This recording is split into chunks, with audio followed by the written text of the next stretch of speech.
काय झालं एकदा की माझ्याकडे ना ऑफिसमध्ये अशीच मी बसले होते काम करत माझं ड्राफ्टिंगचं आणि विदाऊट अपॉइंटमेंट एक गावाकडची एक दोन जण म्हणजे एक अर्थात त्याची आई आणि तो मुलगा असं माझ्याकडे आले. मला जेव्हा समजलं की त्यांना मला अगदी अर्जंटली भेटायचं आहे त्यावेळेला मी अर्थात त्यांना भेटले आणि नक्की काय त्यांची अडचण आहे हे जाणून घेण्याचा प्रयत्न केला. त्यावेळेला त्यांनी जो मुलगा होता त्यांनी मला सांगितलं की मॅडम माझी बहीण आता हॉस्पिटलमध्ये ॲडमिट आहे आणि कॅन्सरची तिची 3rd स्टेज चालू आहे आणि गेले आम्ही 6 महिने तिची ट्रीटमेंटसाठी आम्ही आत्ता पुण्यामध्ये येऊन आम्ही राहायला आहोत. हे जेव्हा मला समजलं त्यावेळेला मला नेमकं कळेना की माझी कुठल्या स्वरूपाची त्यांना मदत हवी आहे. त्यांनी पुढे जाऊन मला असं सांगितलं की गेले 6 महिने तिला तिचा जो नवरा आहे तो अजिबातच बघत नाही आहे आणि इतकंच नाही तर दोन्ही ज्या मुली आहेत तिच्या त्यांची देखील जबाबदारी आता त्यांनी माहेरच्या लोकांवरती टाकून दिली आहे.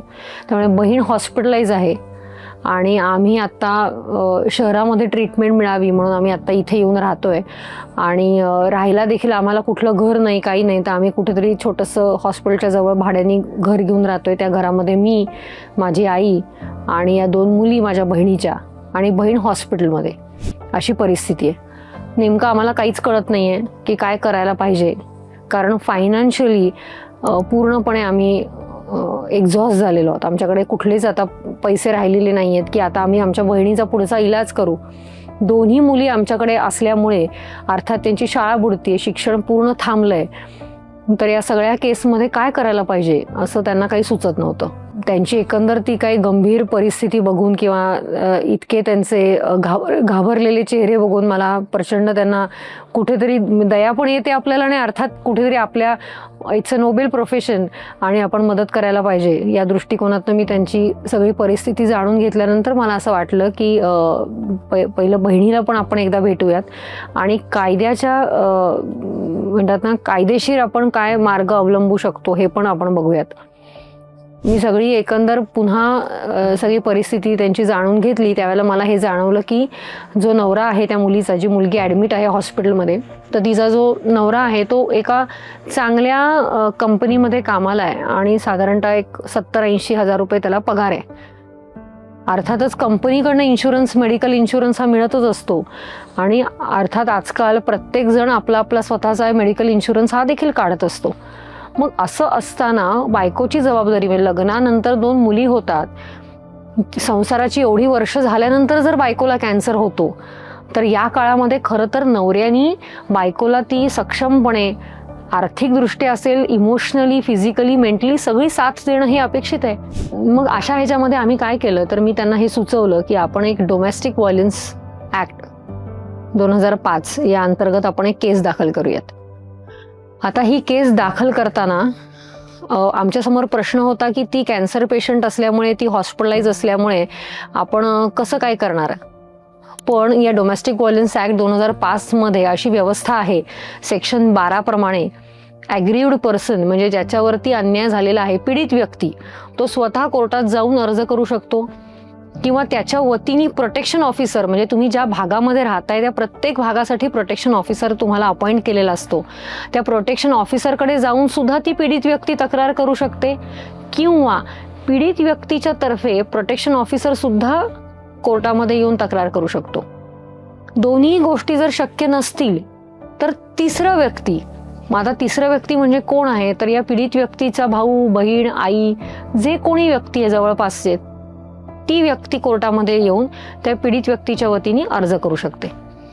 मग अशा केसमध्ये तिची कॅन्सर नंतरचं जे बॅटल सुरू झालं त्याबद्दल असेल, नवऱ्याने तिला माहेरी धाडून दिलं कारण तिला कॅन्सर झाला म्हणूनची गोष्ट असेल आणि वैवाहिक आयुष्यामध्ये आणखीन काही वेगळे काही त्रास होते का हे सगळं जाणून घेण्यासाठी मी स्वतः तिची वैयक्तिक हॉस्पिटलमध्ये जाऊन भेट घेतली. ही भेट घेतल्यानंतर मला हे समजलं की गेले एवढ्या वर्षाच्या संसारामध्ये 2 मुली झाल्या म्हणून दिलेला त्रास असेल. ही मुलगी हिचं शिक्षण BA आणि प्लस ती पुढे जाऊन तिने DED देखील केलं होतं आणि ती शिक्षक म्हणून काम करू इच्छित होती.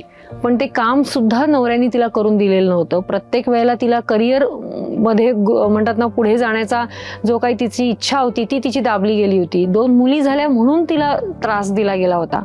अशा सगळ्या कुचंबणेमध्ये तिने अख्खा तिचा संसार आत्तापर्यंतचा रेटला होता. मग हा झालेला जो कॅन्सर आहे तो तिच्यावरचा असलेला मानसिक दबाव असेल, तिच्यावरती झालेली तिची कुचंबणा असेल, किंवा तिला जे काही वेळप्रसंगी नवऱ्याकडनं शिवीगाळ आहे किंवा वेळप्रसंग मारहाण आहे त्यामुळे असेल, किंवा तिच्या अन्य कुठल्याही कारणास्तव असेल. असा कॅन्सर झाल्यानंतर नवऱ्याने टाकून देणं म्हणणं किंवा नवऱ्याने सोडून देणं म्हणणं किंवा नवऱ्याने कुठली जबाबदारी न स्वीकारणं हे अत्यंत दुर्दैवी आहे त्या मुलीसाठी. म्हणून आम्ही काय केलं तर तिची सगळी परिस्थिती जाणून घेऊन तिची जी काही तिच्या आयुष्यामधल्या संसारामधल्या ज्या काही घटना आहेत त्या मी जाणून घेतल्या. त्या संदर्भातले मग कॅन्सरचे मेडिकल डॉक्युमेंट्स असतील किंवा बाकीच्या एकमेकांना केलेले व्हॉट्सॲपचे मेसेजेस असतील, त्या नवऱ्याला तिने 10 वेळा विनंती करून पैशांची मागणी केली होती की मला आता माझ्या औषधोपचारासाठी पैसे दे, ते त्यांनी नाकारलेले ते मेसेजेस असतील. मुलींच्या शिक्षणाची जबाबदारी तू घे, त्यासाठीचे नाकारलेले जे मेसेजेस असतील, हे सगळं घेऊन आम्ही डोमेस्टिक व्हायलन्सची केस दाखल केली. हे सगळे डॉक्युमेंट माननीय न्यायालयासमोर दाखल केले आणि ही जी केस आहे ती तिच्या भावाने तिच्या वतीने दाखल केली. जसं मी मगाशी म्हटलं की सेक्शन 12 प्रमाणे पीडित व्यक्तीच्या वतीने अन्य कोणी देखील तो अर्ज दाखल करू शकतो, तसं तिचा भाऊ पुढे आला आणि त्याच्या वतीने आम्ही ही केस दाखल केली. आता या केसमध्ये आम्ही फक्त मेंटेनन्स नाही, म्हणजे फक्त पोडगी नाही, तर तिला जो काही तिचा मेडिकलचा जो खर्च आहे तो नवऱ्याकडनं मिळावा, औषधोपचारांचा खर्च तुम्हाला मिळावा, त्याच्यानंतर मुलींच्या शिक्षणाचा खर्च त्यांनी उचलावा, मुलींचा दैनंदिन खाणं पिणं जे आहे त्याचा खर्च त्यांनी उचलावा, इन्शुरन्स पॉलिसी ज्या आहेत त्याचा तिला लाभ घेता यावा, अशा सगळ्या स्वरूपाचा तो अर्ज आम्ही दाखल केला. कारण डोमेस्टिक व्हायलन्स ॲक्टमध्ये तुम्हाला फक्त मेंटेनन्स मिळत नाही, तर त्याबरोबरीनेच तुम्हाला औषधोपचारांचा खर्च मिळतो, तुम्हाला त्याबरोबरीनेच तुम्हाला घर भाडं मिळतं, त्या घर भाड्यासाठी तुम्हाला जर डिपॉझिट हवं असेल तर ते मिळतं, तुम्हाला नवऱ्याने कुठेतरी अन्य ठिकाणी तुमची सोय करून द्यावी, सदनिकेची तुमची व्यवस्था करून द्यावी, ती व्यवस्था तुम्ही मागू शकता, तुम्ही तुमच्या मुलांचं मेंटेनन्स मागू शकता, तुम्ही मुलांच्या शालेय शिक्षणाचा खर्च मागू शकता. इतकंच नाही तर तुम्हाला जो काही आत्तापर्यंतचा मानसिक, शारीरिक आणि आर्थिक जो काही त्रास झाला आहे त्यासाठी तुम्ही नुकसान भरपाई देखील मागू शकता. इतकी प्रोव्हिजन या ॲक्टमध्ये असल्याने त्याचा या पीडित व्यक्तीने लाभ घेऊन कोर्टामध्ये तो अर्ज दाखल केला. या केसमध्ये कोर्टाने नवऱ्याला समन्स काढले, नोटीस काढली, त्याप्रमाणे नवरा हजर झाला. त्यांनी अर्थातच हे असं काही सगळं खोटं आहे, मी तर जबाबदारी घ्यायला तयार होतो आणि बायको माझी स्वतःहूनच निघून गेली आहे, तिला माहेरचा ओढा आहे, असं सगळं चुकीच्या पद्धतीने कोर्टासमोर चित्र मांडण्याचा प्रयत्न केला. पण शेवटी कागदपत्र कधीच खोटं बोलत नाहीत.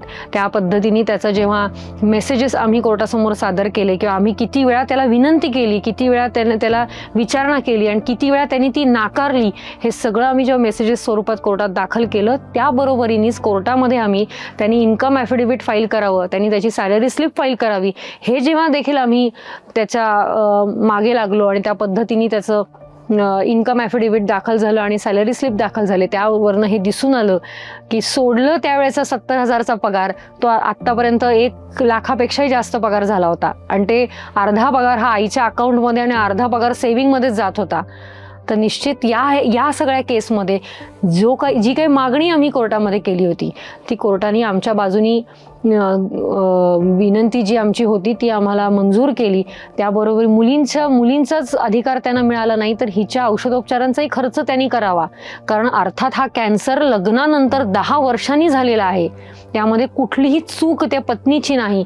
ती जबाबदारी घेण्याची ती जबाबदारी ही नवऱ्यानीच घेतली पाहिजे, हे कोर्टाने त्याच्यामध्ये ग्राह्य धरलं आणि तिला मेंटेनन्स, औषधोपचारांचा खर्च, तिला जर उद्या डिस्चार्ज मिळाला आणि तिला जर शहरी भागातच राहायला लागलं, कारण सतत ट्रीटमेंट असते, बाकीच्या पुढच्या गोष्टी असतात, त्यासाठी तिला घरभाडं सुद्धा कोर्टाने मंजूर केलं आणि अशा पद्धतीने कोर्टाने आमच्या बाजूने आदेश दिला.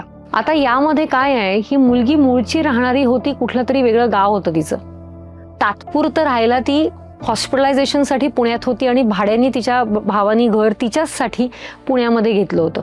आता प्रश्न येतो ज्युरिस्डिक्शनचा, कारण आपण ज्या ठिकाणी राहतो त्या ठिकाणी तुम्हाला अर्ज करता येतो, पण असं नाही आहे. डोमेस्टिक व्हायलन्स ॲक्टमध्ये तुमचं तात्पुरतं राहण्याचं जर ठिकाण असेल तिथे देखील तुम्ही जवळपासच्या कोर्टामध्ये जाऊन अर्ज करू शकता. इतकंच नाही, जर नोकरपेशा एखादी स्त्री असेल, पीडित व्यक्ती असेल, ती नोकरी करते, तिचं अशी परिस्थिती आहे की तिचं नोकरीचं ठिकाण एकाकडे आहे आणि राहते दुसऱ्या ठिकाणी, पण जिथे ती नोकरी करते तिथे तिला तो अर्ज, त्या जवळपासच्या कोर्टात तिला अर्ज करायचा आहे, तोही तिला करता येतो. त्यामुळे जिथे ती नोकरी करते तिथे अर्ज करू शकते, जिथे ती आत्ता कायमस्वरूपी राहते तिथे अर्ज करू शकते, किंवा तात्पुरती राहते तिथे देखील ती अर्ज करू शकते. त्यामुळे डोमेस्टिक व्हायलन्स ॲक्टमध्ये प्रत्येक वेळेला स्त्रीला मारझोड झाली, शिवीगाळ झाली म्हणजेच ती जाऊन अर्ज करू शकते असं नाही आहे. तर त्या पीडित व्यक्तीचं किंवा त्या स्त्रीचं जे काही दैनंदिन खर्च असतील, किंवा तिला जर कुठला आजार झाला आहे आणि नवऱ्याने त्याचा औषधोपचार देणं नाकारलं तरी देखील ती कोर्टामध्ये येऊन त्या स्वरूपाचा अर्ज करून तुम्ही समोरच्या व्यक्तीकडनं त्याचा खर्च असेल तर तो तुम्ही मागू शकता.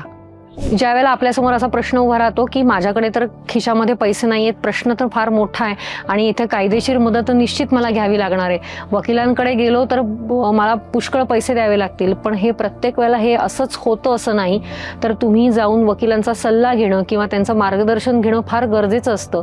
इतकंच नाही तर प्रत्येक कोर्टामध्ये जिल्हा विधी सेवा प्राधिकरणाची तुम्हाला सोय आहे. त्यांच्या वतीने तुम्हाला मोफत स्वरूपामध्ये वकिली सेवा मिळू शकते आणि त्या वकिलांच्या माध्यमातून तुम्ही तुमची जी काही अडचण आहे, तुमचा जी काही व्यथा आहे ती माननीय न्यायालयासमोर मांडून तुम्ही तुमच्या बाजूनी किंवा तुमची जी काही खरी बाजू आहे ती मांडून तुमच्या बाजूनी तुम्ही आदेश प्राप्त करून घेऊ शकता. त्यामुळे मला असं वाटतं की ज्यांना या अशा प्रकारच्या अडचणी फेस कराव्या लागतात त्यांनी जिल्हा विधी सेवा प्राधिकरण यांची मदत निश्चित स्वरूपात घ्या.